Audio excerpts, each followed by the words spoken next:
فضیلت کا منبع قدرت نے ایک ہستی کو بنایا، اس کا نام ہے حضرت فاطمہ زہرا صلوات اللہ علیہا۔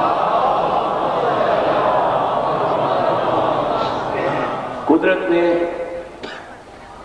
تمام فضیلتوں کا منبع قرار دیا، ہر حدیث کا مرکز بی بی کو قرار دیا، اور چاہا قدرت نے کہ ہم ان فضیلتوں کا اظہار کریں، اس لیے اس نے ایک انتظام کیا، اور وہ انتظام یہی تھا کہ جو آپ کے ہاتھ میں حدیث قصہ ہے وہ شاہزادی کی فضیلت کی ایک سب سے بڑی دلیل ہے۔ اسی لیے ارشادات معصومین میں ہے کہ اس کی تلاوت شب جمعہ کرو، تاکہ تمہیں اس سے برکتیں بھی حاصل ہوں اور تمہاری اولاد اسے سن کر اپنی سیرت کے لیے، اپنے کردار کے لیے ایک کارآمد درس حاصل کر سکے۔ اس میں آداب بھی ہیں، اس میں اخلاق بھی۔ ایک طرف اظہار تھا کہ آج دیکھ لو مرکزیت فضیلتوں کی کہاں ہے، تو پیغمبر آتے ہیں گھر میں، اور آنے کے بعد کہتے ہیں کہ بیٹی میں ذوق محسوس کر رہا ہوں، میں ذوق محسوس کر رہا ہوں۔ پیغمبر کو ذوق نہیں ہوتا، یہاں ذوق کے معنی کچھ اور ہوں گے، ذوق کے معنی یہاں کچھ اور ہوں گے، اس کے معنی آپ کو بتائیں تو آگے بڑھیں۔ دراصل حدیث قصہ کا جو نزول ہے اس کے بیک گراؤنڈ میں دیکھنا پڑے گا کہ وہ لمحہ کیا ہے، وہ سما کیا ہے، وہ وقت کیا ہے۔ اور وہ وقت ہے دراصل کہ جب نجران کے عیسائی آئے ہیں پیغمبر کے پاس وقت بنا کر، اور وہ یہ کہہ رہے ہیں کہ عیسیٰ خدا کے بیٹے ہیں، اور پیغمبر انہیں سمجھا گئے کہ عیسیٰ خدا کے بیٹے نہیں، عیسیٰ اللہ کے نبی ہیں، اور وہ ماننے کو تیار نہیں۔ تو وہی نازل ہوئی، اور اللہ نے پیغمبر پہ وہی نازل کی اور کہا ان سے کہیے کہ تمہارے پاس کیا دلیل ہے، کیا کہتے ہو عیسیٰ خدا کے بیٹے کیسے ہیں؟ تو عیسائیوں نے کہا کہ ان کے باپ نہیں ہیں، بغیر باپ کے پیدا ہوئے ہیں، اس لیے وہ خدا کے بیٹے ہیں۔ تو پیغمبر نے کہا اگر یہ دلیل ہے تمہارے پاس کہ جو بغیر باپ کے پیدا ہوا ہے تو وہ خدا کا بیٹا ہو جاتا ہے، تو پھر آدم پہلے خدا کے بیٹے ہوئے، اس لیے کہ وہ بغیر ماں باپ کے ہوئے۔ عیسیٰ کے تو ماں تو تھیں، آدم کے تو نہ باپ نہ ماں، تو ان کو کیوں نہیں خدا کا بیٹا کہہ رہے ہو؟ وہ بھی تو بغیر باپ کے پیدا ہوئے۔ اب ظاہر ہے کہ دلیل تو اتنی مستحکم تھی کہ اس کے آگے بولنے کی گنجائش نہیں تھی، اور دلیل ہمیشہ جو اللہ کی طرف سے ہو وہ مستحکم ہوتی ہے، مکمل ہوتی ہے، حکمت ہوتی ہے، اس کا جواب تھوڑی ہوتا۔ سورہ آل عمران میں یہ آیتیں موجود ہیں جو پیغمبر نے جواب دیا۔ تو اب انہوں نے کہا نہیں، ہم تو اپنے عقیدے سے دستبردار نہیں ہوں گے، عیسیٰ جو ہیں وہ خدا کے بیٹے ہیں۔ دلیل ملنے کے بعد بھی اب اگر اڑے ہوئے تو اسے کیا کہیں گے؟ اسے کہیں گے ضد۔ عقیدے میں عام طور سے ضد آ جاتی ہے دلیل ملنے کے بعد۔ اگر دلیل ملنے کے بعد نہ مانے باطل اور اڑا رہے اپنے عقیدے پہ، تو اس کے معنی اسے ضد آ گئی، دلیل مل گئی تھی کہ آدم کو پھر کیوں نہیں خدا کا بیٹا کہہ رہے ہو، عیسائی کو کیوں کہہ رہے ہو، دلیل مل گئی تھی۔ لیکن اب جو اڑ گیا عقیدے پہ تو اس کے معنی ضد پہ تھے۔ اب ضد کا کیا جواب ہوتا ہے یہ آپ بتا دیجیے۔ ظاہر ہے کہ وہ مالک ہے کائنات کا، اس کے پاس ضدوں کا بھی علاج ہے، اس کے پاس ضدوں کا بھی علاج ہے، اس نے ضد کا علاج کیا اور پھر آیتیں اتاری فمن حاجک فیہ من بعد ما جاءک من العلم فقل تعالوا ندعو ابناءنا وابناءکم نساءنا ونساءکم انفسنا وانفسکم ثم نبتہل فنجعل لعنۃ اللہ علی الکاذبین۔ اب ضد کا علاج کیا ہے؟ ضد کا علاج بھیجا جائے۔ فمن حاجک، کس بات کا جھگڑا کر رہے ہو؟ من العلم، علم آ گیا، علم آنے کے بعد اب بحث نہیں ہوگی، تقل کہیے ان سے، ہو گئی بس بہت، آؤ میدان مباحثہ اور لاؤ اپنے بچوں کو، اور ہم بھی لاتے ہیں اپنے بچوں کو، لاؤ تم اپنی عورتوں کو، ہم بھی لاتے ہیں اپنی عورتوں کو، لاؤ تم اپنے نفسوں کو، ہم بھی لاتے ہیں اپنے نفسوں کو، آمنے سامنے بیٹھتے ہیں، فنجعل لعنۃ اللہ علی الکاذبین، ہم ایک دوسرے کے لیے لعنت قرار دیں، جو جھوٹا ہو وہ اسی پہ لعنت پڑے، اسی پہ عذاب آئے۔ تو ضد کا علاج یہ ہوتا ہے کہ معبود کی راہ میں بیٹھ جاؤ، ادھر سے جس کے لیے لعنت آ جائے وہ باطل ہے، اور جو لعنت قرار دے وہ حق ہے۔ یہ آیت ہے سورہ آل عمران میں، سورہ آل عمران میں اسے کہتے ہیں آیہ مباہلہ، مباہلہ قرار دیا گیا۔ مباہلہ کیا ہے؟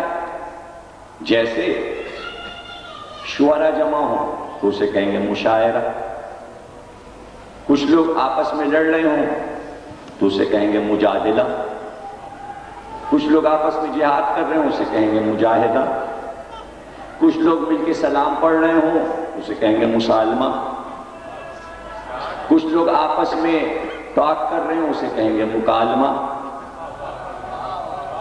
سمجھ رہے نا؟ اسی طرح جب آپس میں ایک دوسرے پہ لعنت قرار دینے کی بات آ رہی ہو تو اسے کہتے ہیں مباہلہ۔ یہ اب نہیں ہوتا، مشاعرہ ہوتا ہے، مجاہدہ ہوتا ہے، مسالمہ ہوتا ہے، مکالمہ ہوتا ہے، مگر اب دنیا میں کہیں مباہلہ نہیں ہوتا، پہلا اور آخری تھا، اور جو نہیں ہوا نہیں ہوا اور فتح ہو گئی، اس لیے کہ مخالف پارٹی نے قبول ہی نہیں کیا کرنا اور شکست مان لی۔ کیوں؟ اس لیے کہ اس وقت ان کے سمجھ میں بات آ گئی کہ اگر مباہلہ ہو گیا تو یہ لعنت قرار دے دیں گے، ہم پہ لعنت پڑتی رہے گی قیامت تک، اس لیے یہاں سے کھسک لو، لعنت یہیں رکھی رہے، ہم نکل لیں، لعنت وہیں چھوڑ کے عیسائی چل لیے۔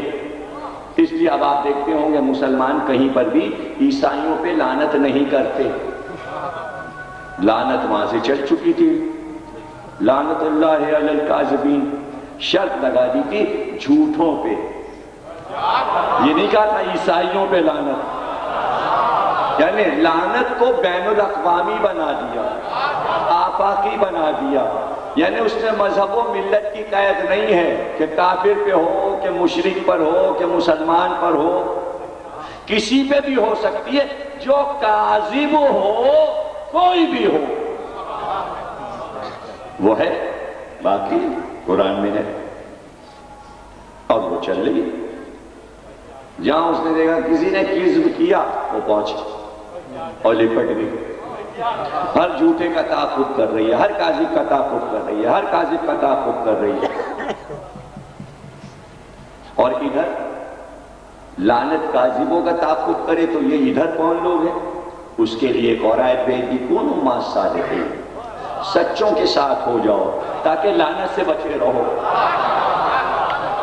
یہ نہیں کہا کہ سچ بولا کرو، دیکھیے جو جھوٹ بولے گا اس کی ضد میں کہا جائے گا وہ جھوٹ بول رہے ہیں تو تم سچ بولا کرو، لیکن ان سے یہ نہیں کہا، کاذبوں سے تو کہا کہ لعنت تمہارے پیچھے، اور ادھر ان سے کہا کہ سچ نہیں، بلکہ تم سچ نہیں بول سکتے۔ سچ بولنا دنیا کا سب سے مشکل کام ہے۔ سب سے مشکل کام کیا ہے؟ سچ بولنا۔ آسان نسخہ ہم بتا دیتے ہیں، اللہ نے کہا وہ آسان نسخہ یہ کہ سچوں کے ساتھ ہو جاؤ۔ جو سچوں کے ساتھ رہتے ہیں آپ سے آپ سچ بولنے کی عادت پڑ جاتی ہے اور کاذبین کے گروہ سے بچ جاتے ہیں۔ لعنت سے بھی بچایا، جھوٹ سے بھی بچایا، کذب سے بھی بچایا، اور اچھی صحبت دے دی، صادقین کے ساتھ ہو جاؤ، اور صادقین کی پہچان بتا دی، جو کاذب کے مقابل بیٹھے ہوں، جو لعنت کریں گے وہ صادقین ہوں گے، جن پہ لعنت پڑے گی وہ کاذبین ہوں گے۔ مباہلے میں نبی نے بتا دیا ہم 5 صادقین ہیں، اب جو ہمارے مقابل آتے جائیں وہ کاذبین، وہ کاذبین، وہ سمجھے نا؟ اب بڑے بڑے راہب ان کے عاقب نام تھا، سید نام تھا، انجیل رٹے ہوئے پڑے ہوئے، سب نکل کے نجران کے گرجاؤں سے آئے تھے، بڑے پہنچے ہوئے تھے، سفر طے کر کے آئے تھے نجران سے، آئے تھے نا اپنا نشان، تو پیغمبر نے اعلان کر دیا کہ تم اپنے بیٹوں کو لے، تم اپنی عورتوں کو لے آؤ، تم اپنے نفسوں کو لے۔ اب یہی کام پیغمبر کو بھی کرنا ہے کہ بیٹوں کو لے جانا ہے، عورتوں کو لے جانا ہے، نسان انفس نفسوں کو لے جانا ہے۔ آیتیں نازل ہو گئی، اعلان کر دیا، باہلا ہوگا۔ اب مسجد سے اٹھے تو اب کہاں جائیں؟ سیدھے فاطمہ کے گھر آئے، بیٹی کے گھر آئے، اور آتی کا بیٹی میں ذوف محسوس کر رہا ہوں۔ کس بات کا ذوف؟ ایک علم کا بوجھ ہے جو کاندھوں پہ ہے۔ میں یہاں آیا ہوں آرام کرنے تاکہ یہاں لیٹ کے سوچ سکوں، بیٹوں میں کسے لے جاؤں، عورتوں میں کسے لے جاؤں، نفسوں میں کسے لے جاؤں۔ یعنی افکار کا جو بوجھ ہے اس کا نام اس دن ذوف رکھا گیا۔ یعنی مجھے یہ فیصلہ یہاں بیٹھ کے کرنا ہے کہ مدینہ بھرا ہوا ہے، بچے بھی ڈھیروں ہیں، عورتیں بھی ڈھیروں ہیں، نفسوں کا تو پتہ ہی نہیں کتنے ہیں، سارے نفس ہیں، سارے نفس ہیں، سب 2.5 لاکھ نفس ہیں۔ غدیر میں کہا تھا کہ میں تمہارے نفسوں پہ اولا ہوں یا نہیں، تو کتنے نفس تھے؟ ان نفسوں میں سے کس کو لے جائیں گا؟ پورا مجمع لے جائیں، میدان میں جگہ نہیں رہے گی بیٹھنے کی۔ مباہلے کا میدان کوئی غدیر کا میدان تھوڑی ہے، غدیر کا میدان اس لیے چھاٹا گیا تھا کہ 2.5 لاکھ مجمع آ سکے، مباہلے کا میدان تھا چھوٹا سا جس میں 5 ہی بیٹھ سکے، وہ اتنا بڑا تھا ہی نہیں میدان کہ اس میں 2.5 لاکھ نفس آ سکے۔ مختصر مقدار میں لوگوں کو لے جانا ہے۔ تو جب کہا بیٹی سے کہ ذوق محسوس کر رہا ہوں، تو بیٹی نے کہا اللہ آپ کو ذوق سے پناہ میں رکھے، پناہ میں رکھے۔ ابھی عالبہ میں پناہ کے معنی بتا کے آ رہا ہوں کہ پناہ کے کیا معنی۔ پناہ کسے کہتے ہیں؟ پناہ گاہ عربی میں کہتے ہیں کہف الورا، کہف کہتے ہیں غار کو، پناہ کہتے ہیں غار کو، یعنی پہاڑی میں بڑا سا غار ہو، بارش ہو، دھوپ ہو، آپ اس کے اندر چلے جائیں، یعنی آپ غار کی پناہ میں آ گئے۔ اب غار ہے بڑا، آپ ہیں چھوٹے، اس نے آپ کو دی پناہ، تو پناہ گاہ بڑی ہوتی ہے، پناہ لینے والا چھوٹا ہو۔ ایک فارمولہ ہے، طے شدہ بات ہے، جس سائے میں آپ رکیں گے، درخت کے سائے میں رکے، درخت ہے پناہ گاہ، آپ نے وہاں لی پناہ، درخت آپ سے بڑا، آپ چھوٹے، آپ آئے چھت کے نیچے، یہ چھت بڑی اونچی، آپ چھوٹے، پناہ گاہ بڑی، یہ شامیانہ پناہ گاہ، اس کے نیچے سب بیٹھے ہیں، ہم بھی بیٹھے ہیں، یہ شامیانہ بڑا، ہم سب چھوٹے، پناہ گاہ بڑی، اتنے لوگ اس میں آ گئے شامیانے میں، یہ اتنی بڑی پناہ گاہ کہ اس نے اتنے لوگوں کو گھیرے میں لے لیا، میں تخت میں منبر، اب جو چیز منبر پہ چھا جائے تو وہ کتنی بڑی ہوئی۔ پیغمبر نے کیا کہا؟ ذوق محسوس کر رہا ہوں۔ بیٹی نے کہا اللہ آپ کو اپنی پناہ میں رکھے، اللہ آپ کو اپنی پناہ میں رکھے۔ پیغمبر نے جلدی سے کیا کہا تو لاؤ چادر، بیٹی لائی چادر، پیغمبر کو اڑایا، گویا زہرا کی چادر اللہ کی پناہ،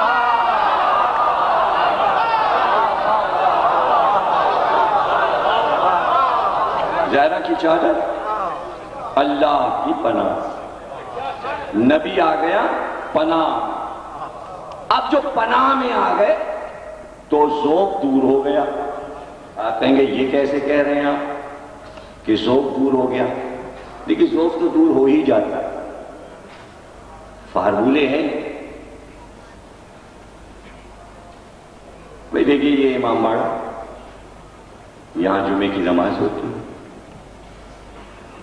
اور عشرہ ہوتا ہے، آپ ہر سال محرم میں یہاں تشریف لاتے ہیں، لیکن جب بھی جائیں کچھ یہاں پر نظر مولا دے کے جائیں تاکہ یہ جاری رہے حضرت۔ آج اعلان کل لے آئیے گا، آج ہی ہو تو دے جائیے گا، یہ اعلان بہت ضروری ہے اور اس کا بہت خیال رکھا کیجیے۔ یہ امام باڑے، یہ مسجدیں، ان کو آپ اپنا سمجھ کر جو بھی آئے اور دل کھول کے اور شرط لگا دی امام نے، ہماری رات میں 1 روپیہ دو، 10 ہم واپس کریں گے۔ کوئی بھی آدمی 1 روپے کی مٹھائی کر لائیے گا اور کہانی سن لیجیے گا، شام سے پہلے آپ کو کہیں پیچھے 10 روپے ملیں گے۔ اب آدمی ہوتا ہے کنجوس کو لائے گا 1 روپے کی مٹھائی تو ملے گا 10، 100 روپے کی مٹھائی لائے گا تو 1000 ملیں گے، 1000 کی نیاز دے گا تو 10,000 ملیں گے، 10,000 کی نیاز دے گا تو 1 لاکھ ملیں گے، 1 لاکھ نظر کرے گا تو 10 لاکھ ملیں گے۔ یہ تو اپنے اوپر ہے، ورنہ ایک آنا ہی خرچ کر دیجیے تو 12 نہیں مل جائیں گے، 10 آنے مل جائیں گے۔ جتنا آپ کریں گے اس کا 10 گنا ملے گا، جو بھی کیجیے۔ یہ ان کا وعدہ ہے کہ ہم 10 گنا کر کے واپس کر دیتے ہیں، ہم کسی کا احسان نہیں رکھتے۔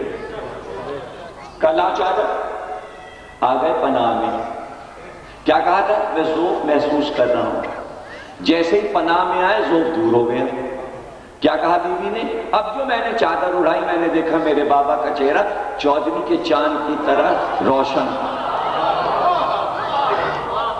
اب جس کے چہرے پہ اگر خدا نہ کرے ذوق ہو تو وہ چاند کی طرح تھوڑی چمکے گا، ذوق تھا ہی نہیں، وہ تو ایک فکر تھی جو دور ہو گئی۔ بات وہیں پہ سمجھ میں آ گئی چادر اوڑھتے ہی کہ کیا کرنا ہے۔ جیسے ہی چادر اوڑھی اور لیٹے اور بیوی چادر اڑا کے اپنے کاموں میں مصروف ہوئی کہ ویسے ہی حسن آئے، کہا آپ کے گھر میں یہ روشنی اماں اور یہ خوشبو، ایسا لگتا ہے نانا جان ہے یہاں؟ کہاں؟ اس چادر کے نیچے، چادر کے قریب ہے، سلام کیا، کہا اذن ہے میں اس چادر میں آؤں؟ کہا آ جاؤ۔ کچھ دیر کے بعد بیوی کہتی ہیں حسین آ گئے۔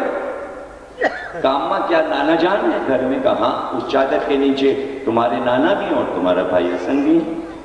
حسین گئے، سلام کیا، کہا نانا چادر میں آ جاؤ؟ کہا آ جاؤ۔ آپ تو آرام کرنے لیٹے تھے، یہ جو آ رہا ہے اس کو بلاتے کیوں جا رہے ہیں؟ نہیں، وہ سب بات سمجھ میں آ گئی کہ اب کیا کرنا ہے، وہ نقشہ آپ سے آپ بنتا جا رہا ہے۔ کچھ دیر کے بعد علی آ گئے، کہا بیوی آپ کے گھر میں آج تو بڑا رونق کا سماں ہے، روشنی ہے، خوشبو ہے، کیا رسول اللہ ہیں؟ کہاں اس چادر کے نیچے ہیں، اور آپ کے دونوں بیٹے بھی حسن اور حسین بھی. علی گئے، سلام کیا، اذن ہے میں چادر میں آ جاؤں؟ کہا آ جاؤ. بی بی کہتی ہیں جب بچے بھی چادر میں آ گئے اور علی بھی، تو میں پہنچی اور میں نے کہا کہ بابا کیا اذن ہے کہ میں اس چادر میں آ جاؤں، آپ پر سلام ہو؟ کہا ہاں. ارے جگر تم بھی آ جاؤ. اب بی بی کہتی ہیں جیسے ہی ہم بھی چادر میں گئے کہ تھوڑی دیر کے بعد بی بی سب کچھ دیکھنے لگی، یعنی کائنات نظر آنے لگی. اب بی بی نے حدیث قصہ میں خود بیان کرنا شروع کیا کہ عرش اعظم پہ اللہ نے اپنے تمام فرشتوں کو بلایا. یہاں سے جو حدیث قصہ شروع ہوتی ہے تو جناب سیدہ سب دیکھ رہی ہیں کائنات کی چیزیں کہ وہاں کیا ہو رہا، اور بلا کر کہا وہ دیکھو چادر کے نیچے. گویا یہاں سے وہاں تک ایک نور ساطع تھا. اور پھر جبریل کو حکم ملا تم بھی جاؤ اور آیت اخیر لے کر جاؤ. تو فرشتے چلتے چلتے یہ بھی پوچھ رہے ہیں تو تعارف بھی کرا دے. تو یعنی نبی کو معلوم سب تھا، چاہتا یہ تھا نبی کہ اللہ کی طرف سے اذن ملے. تو اذن اب ملا، آیت آ چکی ابنانا و ابناکم، نسانا و نساکم، انفسنا و انفسکم. ابنانا میں نام نہیں لکھا کون، نسانا میں نام نہیں لکھا کون، انفس میں نام نہیں لکھا. اب اللہ نے بتایا اس چادر کے نیچے میری کنیز خاص فاطمہ زہرا ہے، اس کے دونوں بیٹے ہیں، اس کا باپ ہے، اس کا شوہر ہے. اب طے ہوا معاملہ آیت کا، ابنانا بیٹے ہیں، نشانہ فاطمہ ہیں، انفس علی ہیں. جب چادر میں جمع ہو گئے تو پیغمبر نے طے کیا کہ اللہ کی خوشنودی یہ ہے کہ میں انہیں لے جاؤں. آپ سمجھے حدیث قصہ کیوں ہے؟ یہ ایک اہتمام ہے اللہ کا. اور یہ اہتمام ایسے ہوتا ہے کہ آپ جب 9 محرم کی صبح یہاں آئیں گے تو 9 کو 2 مجلسیں یہاں ہوتی ہیں، ایک صبح 9:30 بجے اور ایک رات میں. تو صبح والی مجلس جو ہے اس میں جب آپ آئیں گے اندر حال میں ہوگی تو آپ یہ دیکھیں گے کہ یہاں تمام اہتمامی ہی کچھ اور ہوگا. ادھر چولہا ہوگا، تابوت ہوگا، ادھر علم ہوں گے، سج رہے ہوں گے، بن رہے ہوں گے، اور اندر مجلس ہو رہی ہوگی، اور باہر لوگ اہتمام کے لیے انتظار میں کھڑے ہوں گے. جب مجلس ہو جائے گی میں پڑھ چکوں گا، اس کے بعد ایک ایک چیز باہر آئے گی. جو لوگ انتظار کر رہے ہوں گے وہ آگے بڑھ کے استقبال کریں گے، یوں جلوس بن کر چلے گا اور مجلس کا مجمع ساتھ ساتھ چلے گا. اسے کیا کہتے ہیں؟ پہلے مجلس، جلوس کی سجاوٹ، چیزوں کی سجاوٹ، پھر برآمد ہونا، انتظار کرنے والوں کا انتظار کرنا، زیارتوں کا آنا، مجمع کا نکلنا، مجلس کا ختم ہونا. اب سمجھے آپ وہ چادر کیا تھی؟ ایک شامیانہ تھا جس میں ایک مجلس ہو رہی تھی، زیارتیں سج رہی تھیں، باہر جلوس کا انتظار تھا، اصحاب کھڑے ہوئے تھے. دیکھیں ابنانا میں کون آئے، نشانہ میں کون آئے، انفس میں کون آئے، اور رسول مجلس سجا رہے تھے، زیارت. ایک بار سب نے دیکھا کہ جلوس برآمد ہوا چادر کے ساتھ. نشانہ میں فاطمہ، ابنانا میں دونوں بیٹے حسن اور حسین، اور نفس میں علی، اور جلوس مباہلہ چلا. صلوات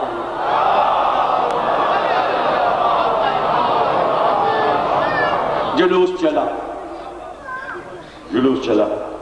اب آپ جلوس کے ساتھ چلتے ہیں اور برسابر سے آپ جلوس کے ساتھ چلتے. جلوس کہاں جاتا ہے؟ جہاں پر جلوس جاتا ہے وہاں بھی ایک اہتمام ہوتا ہے. کھارادر پہنچے، ایرانیان پہنچے، امام بارگاہ کے سامنے شامیانے لگے، سبیلیں لگیں، جلوس آ رہا، زیارتیں اندر چلی جائیں گی، یا آپ وہاں پر ٹھہریں گے، علم لے کے، تابوت لے کے، تعزیہ لے کے. اب جلوس چلا، نبی کے گھر سے چلا، فاطمہ کے گھر سے چلا، میدان کو طے کیا. نبی نے یہ جلوس نکلوا کے بتایا کہ آل محمد کا جلوس نکالنا بدعت نہیں ہے.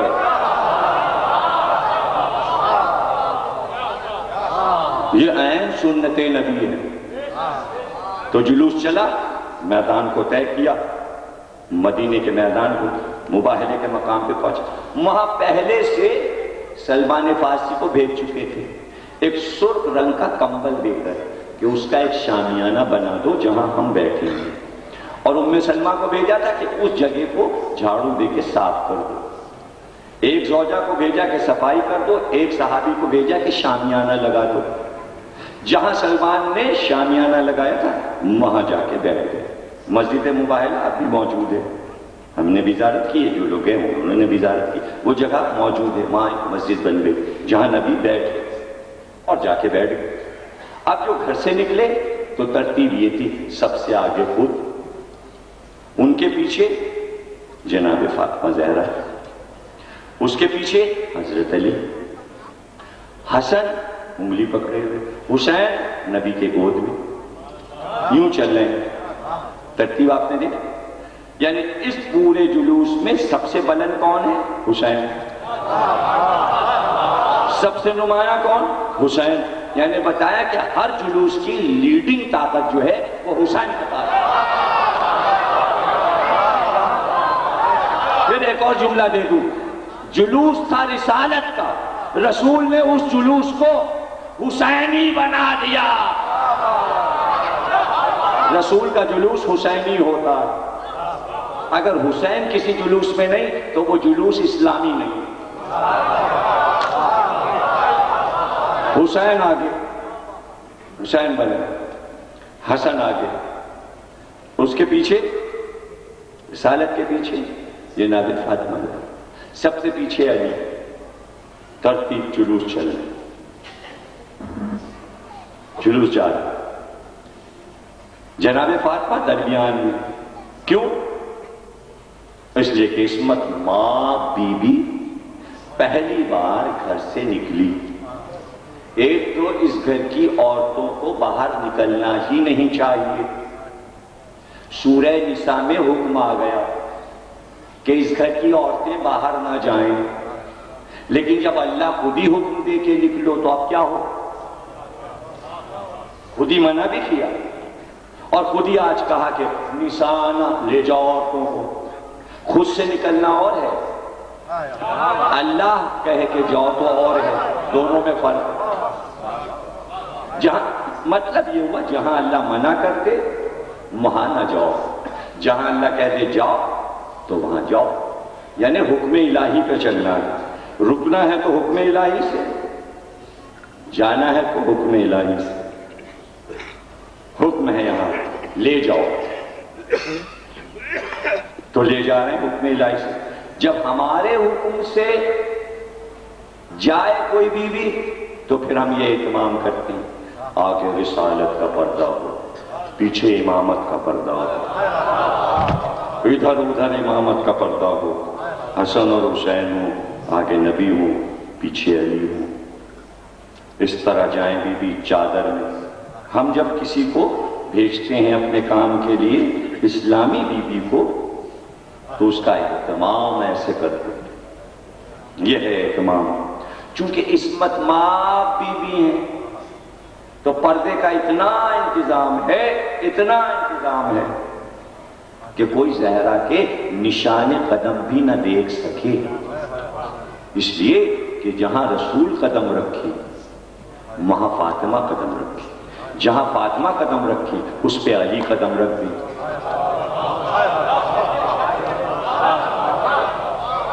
اب چشم فلک نشان قدم زہرا نہیں دیکھ سکتا اور زمین نشان قدم زہرا کا وزن نہیں اٹھا سکتی۔ آپ غور کر رہے ہیں اہتمام کیا ہے؟ درمیان میں رکھا، آگے نبی پیچھے علی۔ کیا بتایا؟ کہ یہ نبی ہے، رسول ہے، یہ امام ہے، اور زہرا کے پاس کوئی عہدہ نہیں ہے، لیکن تعلق زہرا سے ہوا ہے۔ تو اب اس سفر میں، اس جلوس میں یہ بتانا چاہ رہا ہے کس مقام پر ہے زہرا، یہ دیکھ لو۔ عصمت کس منزل پر ہے؟ عصمت ہے مشترک، نبوت میں بھی امامت میں بھی اگر عصمت نہ ہو تو نہ نبی نہ امام، اور زہرا ہے منزل عصمت پر، معصومہ بی بی۔ تو اللہ نے بتایا رتبہ دیکھو، ایک قدم آگے بڑھ جائیں تو نبی ہو جائیں، ایک قدم پیچھے ہٹ جائیں تو امام ہو جائیں۔ اب بھائی فرمائش آئی ہے فضیلتوں کی، اب آپ کو یہ بھی نہیں سننا تو کیا میں خودکشی کر لوں، گلا کاٹ لوں؟ ابھی پھر کیا سننا ہے آپ کو؟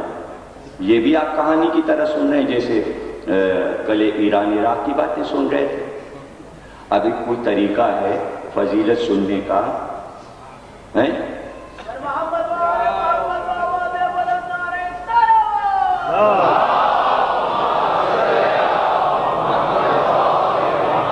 اچھا یہ بتا دیجیے، اب اس سے یہ جو سنا رہا ہوں،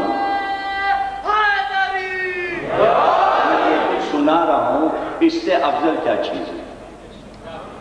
اگر وہ بتا دیجئے تو میں وہی شروع کروں۔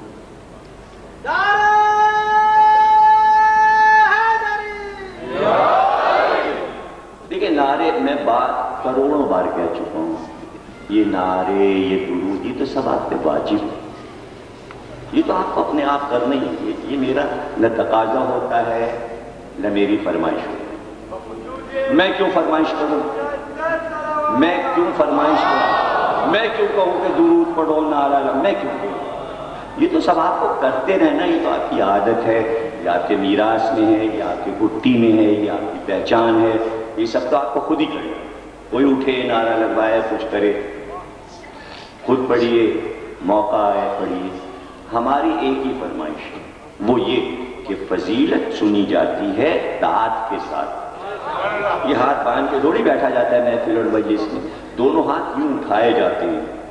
یہ ہر سال بتاتا ہوں، ہر مجلس میں بتاتا ہوں کہ جب دربار سجے تو ہاتھ بلند ہو، زبان پہ واہ واہ ہو۔ واہ واہ کے معنی معلوم ہے؟ اللہ کی فرمائش صرف واہ واہ، کوئی فرمائش اس نے نہیں کی اپنے بندوں سے، ایک ہی فرمائش واہ۔ آپ سے کیا مانگے گا وہ؟ آپ کیا تعریف کریں گے اللہ کی؟ وہ کہتا ہے واہ واہ کرتے ہو۔ الحمدللہ کے کیا معنی؟ واہ واہ واہ واہ۔ ہم کے کیا معنی؟ واہ واہ واہ واہ۔ سبحان اللہ کے کیا معنی؟ سبحان اللہ سبحان اللہ سبحان اللہ۔ سمجھ رہے نا؟ تو کیا کہتے ہیں آپ؟ سبحان اللہ سبحان اللہ سبحان اللہ۔ تو آپ کچھ تعریف ہی اللہ کی نہیں کرنا چاہتے؟ بیٹھے ہم بھی بیٹھے، یہ تو کوئی طریقہ نہیں ہوا۔ امام باڑے کو جگائیے، روشن کیجیے، چلائیے، ہاتھ اٹھائیے، نقطوں پہ داد دیجیے۔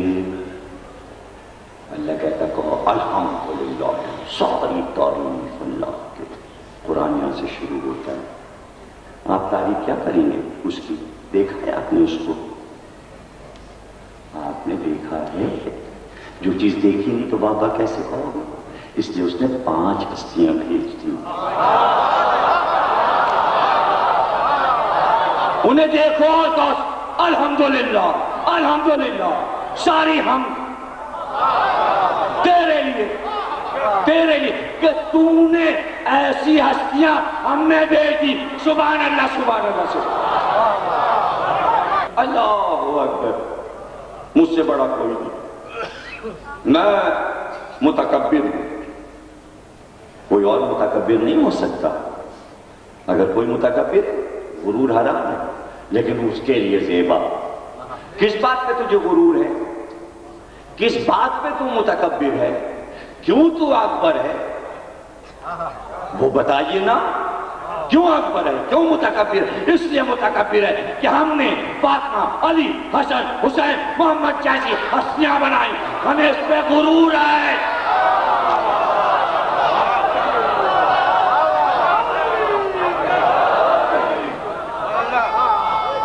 کوئی نہیں بنا سکتا ایسی ہستی، ہم نے بنائی۔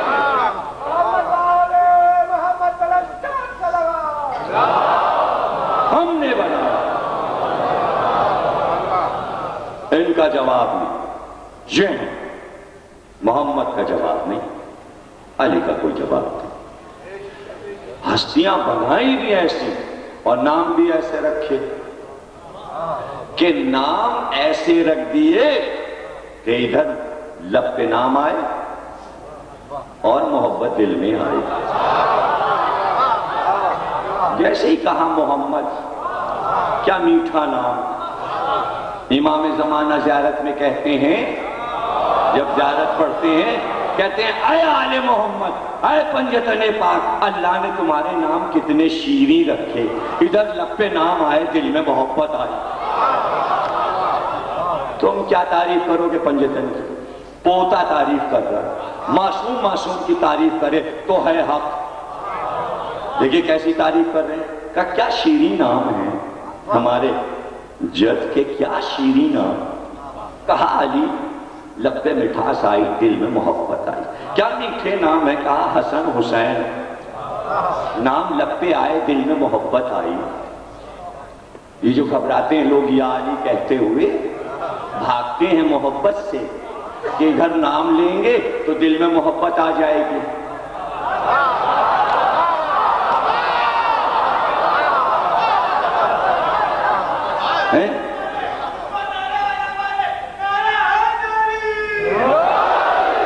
جوان کو جوش وہاں سے آئے، آپ آگے بیٹھے ہوئے ہیں، وہ وہاں سے پکار کہہ رہے شرم نہیں آ رہی تم آگے بیٹھے ہو؟ اور کیا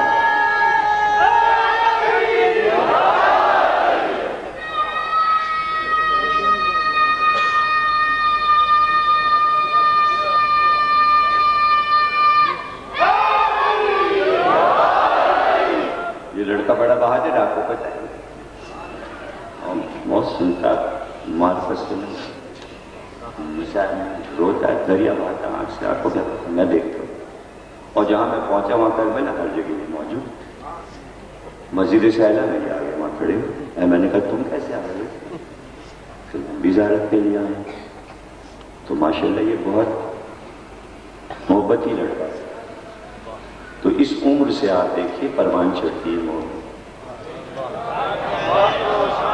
اس بچے کو کس نے سکھا دیا؟ اسے پتا ہے معرفت کیا ہے.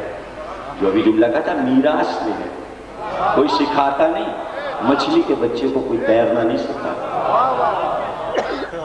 مودت کی اولاد مودت ہی پیدا ہوگی. جو محبت علی پہ پیدا ہوا، پھر محبت علی سے کوئی اسے ہٹا نہیں سکتا. تو اب تعلق ہوا، سب آ گئے چادر میں. یہیں تھے نا، سب چادر میں آ گئے. اب باہر آنا ہے، فیصلہ ہونا ہے، اب نہ آنا نسانا. ایک بیوی قریب تھی، انہوں نے چادر کا کونا تھاما، کہا میں آ سکتی ہوں؟ کہا تم خیر پہ ہو، مگر اس میں نہیں آ سکتی. لیجئے نسانا کا مسئلہ حل ہو گیا. دیکھیے ابنا آنا کا مسئلہ خود ہی حل تھا، انفس کا بھی مسئلہ حل تھا، بچے دو کے علاوہ تیسرا کوئی تھا ہی نہیں. نفس ایک ہی ہوتا ہے ہر آدمی کا. مسئلہ رہ گیا تھا نسانا کا، عورتوں کو لاؤ. وہ آپ سے آپ ام سلمہ نے حل کر دیا کہ کوئی کہے کہ صیغہ تھا جمع کا، عورتوں کو لاؤ، آپ ایک ہی عورت کو لے جا رہے ہیں. تو ایک عورت نے پوچھا میں بھی چلوں؟ کہ نہیں، اور جو ہیں وہ سب خیر پہ تو ہیں لیکن اس میں نہیں آ سکتی. تو اب عربی کی یہ تو مثال ہے. نسانا، نسا کہتے ہیں اس عورت کو جو کامل ہو. کامل عورت کون ہوتی؟ کامل عورت وہ ہوتی ہے کہ جو ایک ہی وقت میں کسی کی بیٹی ہو، کسی کی بیوی ہو اور کسی کی ماں ہو. عورت کے تین روپ ہیں، یا بیٹی ہے یا بیوی ہے یا ماں ہے. مدینے میں جتنی عورتیں تھیں یا تو بیوی تھیں یا بیٹی تھی. کوئی ماں نہیں تو بیٹی ہے، کوئی بیوی ہے تو ماں نہیں. زہرا یہ کہ نبی کی بیٹی، علی کی زوجہ، حسن حسین کی ماں. مکمل. اور تین ہی رشتے ہوتے ہیں جو عورت کو کامل بناتے ہیں. تو کہا یہ رشتہ دیکھ، حسن حسین کی ماں، علی کی زوجہ اور نبی کی بیٹی. مرکز یہ تعارف شروع ہوا فاطمہ سے. مرکز بیچ میں ہوتا ہے. مرکز کے معنی ہے مرکزی حیثیت. تو مباہلے کا مرکز زہرا، تطہیر کا مرکز زہرا، پنجتن کا مرکز زہرا.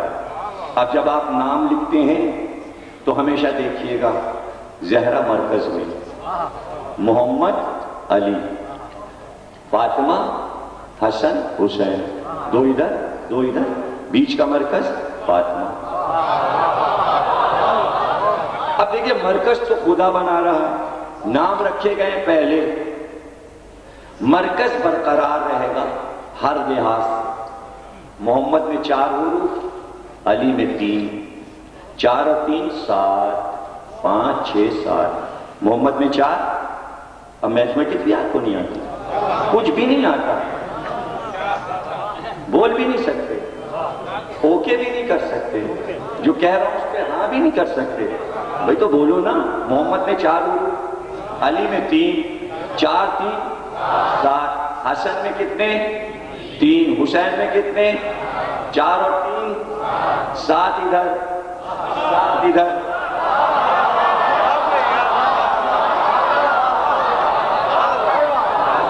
7 حروف ادھر 7 حروف ادھر.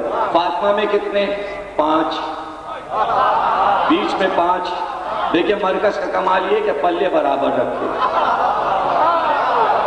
7 حروف ادھر 7 حروف ادھر، پلے برابر ہیں، مرکز زہرا ہے. 7 اور فاطمہ کے 5 ادھر کے 7 میں جوڑیے، 7 اور 5 12. ادھر کے 7 اور 5 جوڑیے 12. مرکز کا کمال یہ کہ ادھر سے بھی 12. صلوات پڑھیے.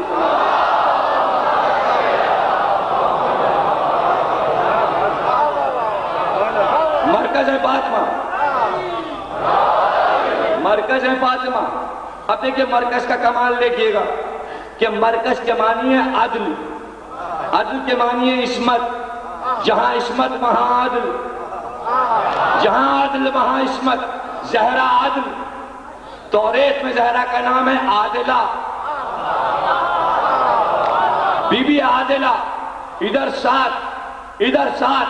عدل کا کمال یہ ہے کہ کسی رخ سے کمی نہ ہو. اب غور کیجئے گا بیچ میں ہے فاطمہ، ادھر 7 ادھر 7. 7 اور 7 صلوات پڑھیے گا. انہی 5 میں 12 بھی، انہی 5 میں 14 بھی. آپ نے دیکھا نام قدرت نے رکھی. جلوس برآمد ہوا، ترتیب آپ دیکھ چکے. حسین گود میں، حسن انگلی پکڑے ہوئے، ان کے پیچھے بی بی اور اس کے پیچھے علی. اور اب جلوس چلا. جب شامیانے میں پہنچے تو ترتیب بدلی. خود بیٹھے سب سے پیچھے نبی، آگے بٹھایا علی کو، ان کے پہلو میں بٹھایا فاطمہ کو. علی اور فاطمہ 7. اس کے آگے بٹھایا حسن کو، اس کے آگے بٹھایا حسین کو. اب کیا بنایا؟ وہ تھا جلوس، یہ کیا بنایا؟ شجرہ طیبہ. وہ تھا جلوس، یہ ہے شجرہ طیبہ. میں مجھ سے علی اور فاطمہ، علی اور فاطمہ سے حسن اور حسین، اور حسین آخر. اب حسین سے شجرہ چلا. حسین کا بیٹا زین العابدین، زین العابدین کا بیٹا محمد باقر، محمد باقر کا بیٹا موسی کاظم، موسی کاظم کا بیٹا امام رضا، امام رضا کا بیٹا محمد تقی، محمد تقی کا بیٹا علی نقی، علی نقی کا بیٹا حسن عسکری، حسن عسکری کا بیٹا امام مہدی. جو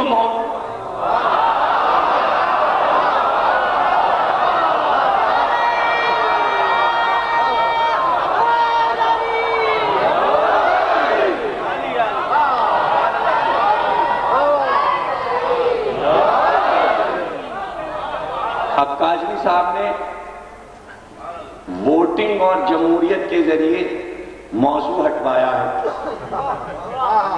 جمہوریت کا زمانہ ہے. انہوں نے کہا بہت سے ووٹ آئے خواتین اور مردوں کے، کیا آپ کچھ نہیں پڑھ رہے فضائل میں؟ ہٹایا نا موضوع سے. میں خود نہیں ہٹا، جمہوریت کا تقاضا تھا، ہٹا. لیکن معدت کا تقاضا تھا، پھر میں موضوع پہ آؤں.